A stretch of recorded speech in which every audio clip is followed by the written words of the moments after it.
Good evening, I'm Laura Lee. And I'm Dan Wolf. Thanks for joining us. Most of the Northland is hoping for rain right now. Drought conditions on the South Shore are really getting bad. Yeah, here's a look at the latest map from the U.S. Drought Monitor. The areas in orange are severe drought, red is extreme, and the dark red is exceptional drought. Yeah, here's a closer look at that. The only places in Wisconsin seeing exceptional drought, which is the worst level of all, that would be Bayfield and Douglas counties.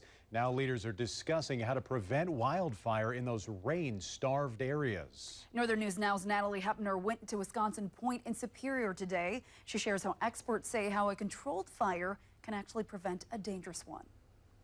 Yeah, it is cool to see these little guys coming up. Protecting forests in the Northland. We don't want to lose these places, these valuable gifts that we've been given here. According to the Wisconsin DNR, Superior is home to the third largest municipal forest in the country. Community and tribal leaders gathered at Wisconsin Point Tuesday to talk about how to conserve it amid our current drought conditions. If you look at this forest here, it's all overgrown. It's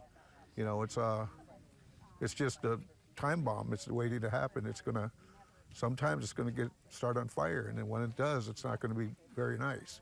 It's going to be hard to control, and it's going to take time to control it.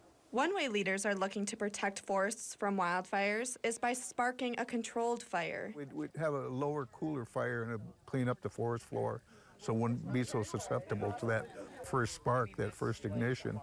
Conversations about a prescribed fire at Wisconsin Point are ongoing between city leaders and tribal leaders since the Fond du Lac Band partially owns that land. If we were to start burning in areas like that, we'd have to do a lot of mechanical work first because we're just catching up to that maintenance phase of that.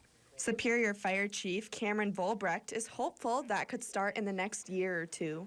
What we have to do is we have to put together a comprehensive fire plan that's going to dictate how we're going to use fire to manage the forest out here. Working on a plan now to protect the forest for years to come. If we set the stage right now, our grandkids and great-grandkids are going to see this, and they're going to be able to experience this place. So, in Superior, Natalie Hepner, Northern News Now. As for the Minnesota side of the border, eastern Carleton County is seeing the absolute worst drought conditions.